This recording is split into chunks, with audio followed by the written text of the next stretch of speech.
Iran और Israel के बीच में, ईरान और अमेरिका के बीच में जो युद्ध चल रहा है, पूरी मध्य पूर्व एशिया पूरा उससे प्रभावित है और पूरी दुनिया ही लगभग प्रभावित है। उस क्षेत्र में सभी लोग,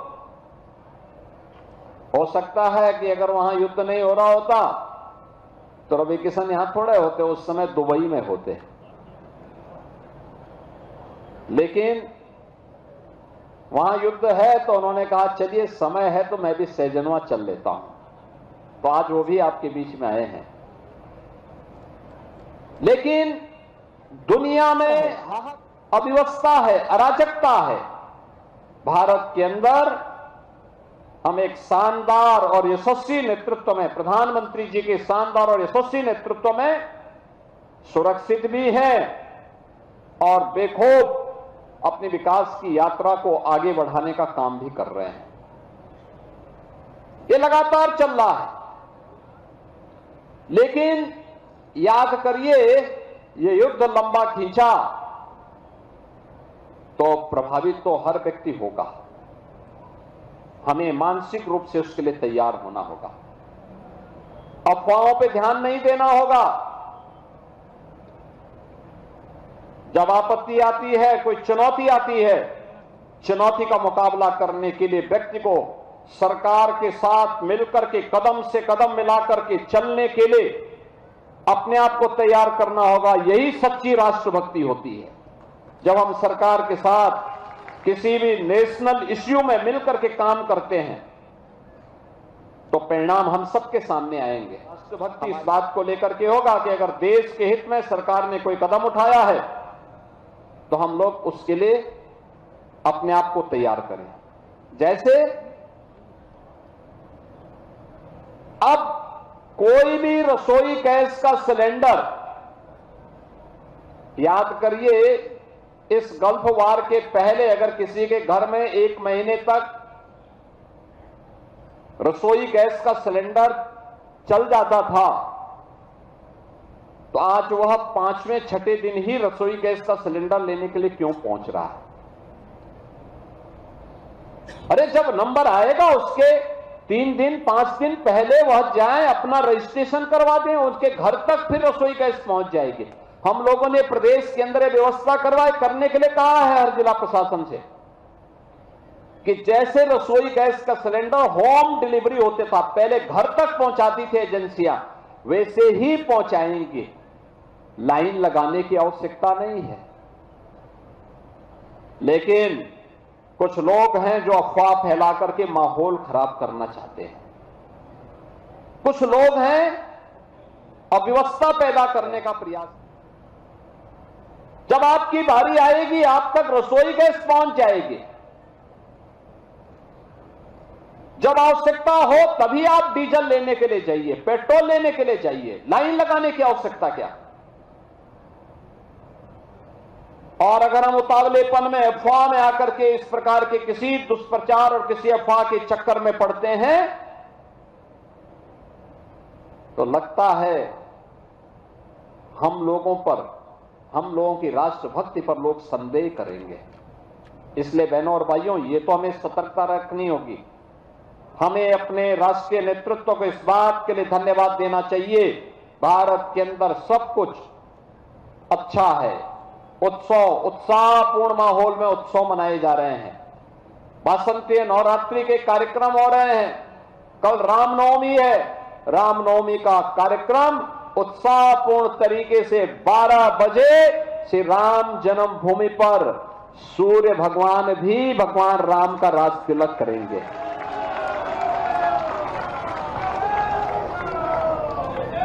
नया भारत विरासत पर भी और विकास में भी विश्वास करता है और की एनर्जी के लिए हमें किसी अन्य देश पर निर्भर न रहना पड़े। इसके लिए ग्रीन हाइड्रोजन एनर्जी उसका एक माध्यम बनने वाली है, और उसी के लिए एक हम लोगों ने सेंटर ऑफ एक्सीलेंस के लिए मदन मोहन मालवीय टेक्निकल यूनिवर्सिटी को पैसा उपलब्ध करवाया है। उस टेक्नोलॉजी को लाने के लिए अभी हम लोग जापान भी गए थे। जापान के साथ हमारी बातचीत हुई है। जापान इस टेक्नोलॉजी में काफी एडवांस स्टेज में है। हम उनको मिलकर के इस कार्यक्रम को आगे बढ़ाएंगे। और टेक्नोलॉजी को आने में थोड़ा समय लगता है, इनोवेशन को रिसर्च एंड डेवलपमेंट में बदलने में कुछ समय लगता है, लेकिन युवाओं के अंदर जो आइडियाज हैं उसके लिए एक प्लेटफॉर्म देने का काम सरकार कर रही है। और अब तो पूर्वी उत्तर प्रदेश के अंदर जो संभावनाएं हैं, जिस क्षेत्र में जो संभावना है, यूपी के अंदर उस प्रकार के सेंटर ऑफ एक्सीलेंस विकसित किए जा रहे हैं। जैसे पिछले बजट में हम लोगों ने कानपुर, आईआईटी कानपुर में मेडटेक के लिए एक सेंटर ऑफ एक्सीलेंस विकसित करने में सहयोग किया।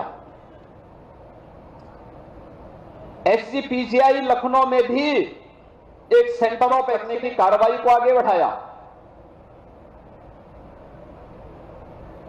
हम लोगों ने कानपुर में लेदर का भी और कानपुर में ड्रोन टेक्नोलॉजी का भी एक सेंटर ऑफ एक्सीलेंस विकसित किया। उसको विकसित करने की कार्रवाई के लिए हम लोगों ने धनराशि उपलब्ध करवाई है। रोबोटिक के लिए हम लोगों ने एक सेंटर ऑफ एक्सीलेंस विकसित करने के लिए नोएडा, ग्रेटर नोएडा को धनराशि उपलब्ध करवाई है। वहां पे बहुत सारी कंपनियां इस फील्ड में काम कर रही हैं। एग्रीटेक में, एग्रीकल्चर के फील्ड में भी टेक्नोलॉजी कहां पर उपयोगी हो सकती है, इसके लिए हम विश्व बैंक के साथ मिलकर के पूर्वी उत्तर प्रदेश के 28 जनपदों में और बुंदेलखंड के 7 जनपदों में एग्रीटेक पर काम कर रहे हैं।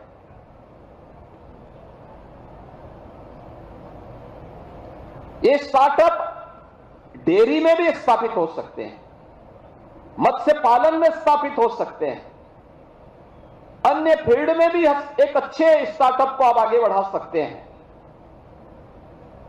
और सॉफ्टवेयर में जो संभावनाएं हैं, जैसे मैं अभी देख रहा था कि किस प्रकार से इस सॉफ्ट स्किल ने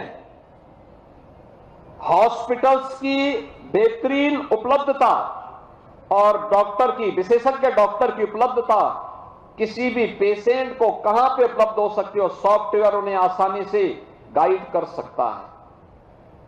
एम्बुलेंस की उपलब्धता कैसे आसानी से हो सकती है कि जो उसका समय है उस समय सीमा को कम से कम और न्यूनतम करते हुए, जो गोल्डन आवर है उससे पहले पहले एम्बुलेंस उसे हॉस्पिटल तक पहुंचा सके, किसी भी पेशेंट को, किसी भी दुर्घटनाग्रस्त व्यक्ति को, उसके लिए वह सॉफ्टवेयर भी उसमें सहयोग कर रहा है। ऐसे ही ट्रैफिक में किया जा सकता है।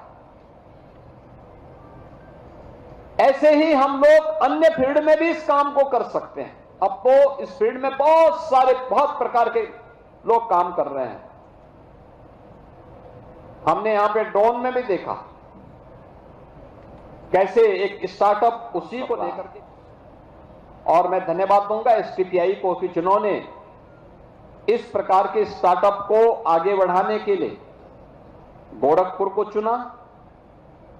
इनके जो देश के अंदर अन्य क्षेत्रों में जो सफलतम मॉडल हैं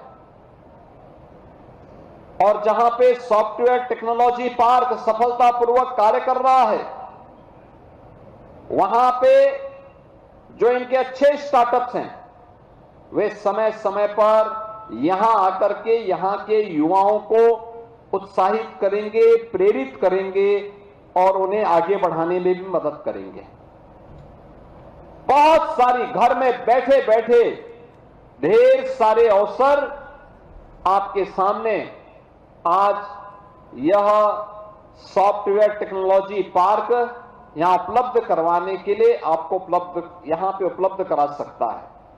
और इसको मैं एसटीपीआई से कहूंगा कि अच्छा होगा कि गोरखपुर से जुड़े हुए, पूर्वी उत्तर प्रदेश से जुड़े हुए जो हमारे तकनीकी संस्थान है और उच्च शिक्षा से जुड़े हुए संस्थान हैं, उन सब को भी अगर आप इसके साथ जोड़ सकेंगे तो उनके मन में इस स्टार्टअप संस्कृति को आगे बढ़ाने, सॉफ्टवेयर के माध्यम से अपने कार्य को और आगे बढ़ाने में, सहज और सरल बनाने में उन्हें इसके माध्यम से बहुत सहायता प्राप्त होगी।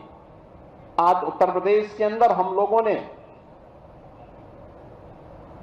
पिछले 11 वर्ष के अंदर जिस एक स्टार्टअप संस्कृति को आगे बढ़ाया है, आज उसका परिणाम है कि उत्तर प्रदेश में 20,000 से अधिक स्टार्टअप काम कर रहे हैं। और मुझे यह भी बताते हुए प्रसन्नता है कि 20,000 से अधिक काम कर रहे हैं, इनमें से आधे महिलाओं के द्वारा संचालित हैं। यानी महिलाएं भी इस फील्ड में अच्छा कर सकती हैं। आप में से हर व्यक्ति के अंदर ये प्रतिभा है कि आप भी एक स्टार्टअप स्थापित कर सकते हैं, लेकिन आपको अपने हुनर को मंच चाहिए, आपके उस टैलेंट को एक प्लेटफॉर्म चाहिए, और वह काम STPI यहां पे करेगा।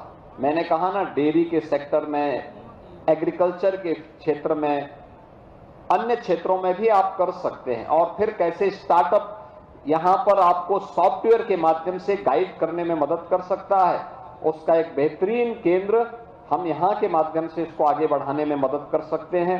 आज के इस अवसर पर मैं STPI के सभी पदाधिकारियों के इस बात के लिए धन्यवाद दूंगा कि वे इस कार्यक्रम को मजबूती के साथ आगे बढ़ाने का काम करेंगे। और गीडा में यह एक अच्छा अवसर आया है। आप याद करिए, गीडा ने पिछले 9 वर्ष में नवनिर्माण की एक नई प्रगति को देश और दुनिया के अंदर रखा है। एक समय था कि गीडा में कुल 2 उद्योग लगे थे। उन 2 उद्योगों में केवल 29 से 30 करोड़ रुपए की पूंजी लगी थी, और पिछले 9 वर्ष में यहां लगभग 350 से अधिक उद्योग लगे हैं। 15,000 करोड़ रुपए से अधिक का निवेश हुआ है। 50,000 से अधिक पूर्वी उत्तर प्रदेश के नौजवानों के लिए नौकरी और रोजगार की संभावना के लिए गीडा ने विकसित किया है। गीडा में भी ये प्लग एंड प्ले के जिस मॉडल पर ये सॉफ्टवेयर पार्क यहां विकसित हुआ है, ऐसे ही यहां पर आज उत्तर प्रदेश सरकार गीडा में भी एक फ्लैटेड फैक्ट्री के कार्यक्रम को लेकर के आई है, जहां पे इस कार्यक्रम को आगे बढ़ाने में रेडीमेड गारमेंट्स के फील्ड में कैसे लोग काम कर सकते हैं, यह फ्लैटेड फैक्ट्री इसमें उपयोगी साबित होगी। अन्य क्षेत्र में कैसे होगा, इसके लिए 80 ऐसे हम लोगों ने वहां पर किए हैं, और उस पार्क में भी आपको ढेर सारे अवसर प्राप्त होंगे। यहां पे प्लास्टिक पार्क भी विकसित हो रहा है। अच्छी फैक्ट्रियां आज यहां पे लग रही हैं, और मैं मानता हूं ये फैक्ट्री आने वाले समय में यहां के नौजवानों के सपनों को और एक नई उड़ान देने में एक महत्वपूर्ण भूमिका का निर्वहन करेगी। रवि किशन को विश्वास नहीं हो रहा था, उन्होंने कहा कि गोरखपुर में 5,000 करोड़ रुपए तो लग गया होगा ना। मैंने कहा नहीं, आप गलत बोल रहे हैं। गोरखपुर में पिछले 9 वर्ष के अंदर, 9-10 वर्ष के अंदर अकेले गोरखपुर में 1 लाख करोड़ रुपए से अधिक का पैसा लगा है। 1 लाख करोड़ रुपए से अधिक का। यहां के इंस्टीट्यूशंस स्थापित होने में एम्स बना, बीआरडी मेडिकल कॉलेज में सुपर स्पेशलिटी का ब्लॉक बना, आयुष विश्वविद्यालय बना, कई पॉलिटेक्निक और इंजीनियरिंग संस्थान बने, स्किल डेवलपमेंट के सेंटर बने, फर्टिलाइजर कारखाना आया, पेपराइस में चीनी मिल आई, और यहां पर 350 से अधिक उद्योग स्थापित हुए हैं। हाईवे चारों ओर की कनेक्टिविटी, गोरखपुर से लखनऊ के लिए एक वैकल्पिक मार्ग पूर्वांचल एक्सप्रेसवे के माध्यम से प्राप्त हो गया, गोरखपुर लिंक एक्सप्रेसवे। गोरखपुर से वाराणसी, गोरखपुर से नेपाल जाने के लिए, गोरखपुर से देवरिया जाने के लिए, गोरखपुर से कुशीनगर की तरफ जाने के लिए, गोरखपुर के अंदर की सड़कों को लेकर के, गोरखपुर में अन्य तमाम प्रकार की सुविधाओं को अगर आप देखेंगे तो ये सभी प्रकार के इन्वेस्टमेंट को, इंफ्रास्ट्रक्चर को और अन्य इंस्टीट्यूशंस के पूरे निवेश को आप देखेंगे तो 1 लाख करोड़ रुपए से अधिक का अकेले गोरखपुर में यहां पे लगा है और इससे लाखों नौजवानों के लिए नौकरी और रोजगार की संभावनाएं भी आगे बढ़ी हैं। ये एसटीपीआई भी यहां के युवाओं के सपनों को एक नई उड़ान देने के लिए एक महत्वपूर्ण भूमिका का निर्वहन करेगा। इस विश्वास के साथ मैं आज के इस अवसर पर आप सबको एसटीपीआई के शुभारंभ के अवसर पर बधाई देता हूं। आप सबको वासंतीय नवरात्रि और कल रामनवमी है, रामनवमी की भी हृदय से बधाई और मंगल में शुभकामनाएं देता हूं। प्रभु श्री राम और जगत जननी मां भगवती आपके जीवन में सुख और समृद्धि लाएं, आपको हर प्रकार से समृद्धि की नई ऊंचाइयां प्रदान करें। इस विश्वास के साथ आप सबके प्रति मेरी मंगल में शुभकामनाएं हैं। धन्यवाद। जय हिंद।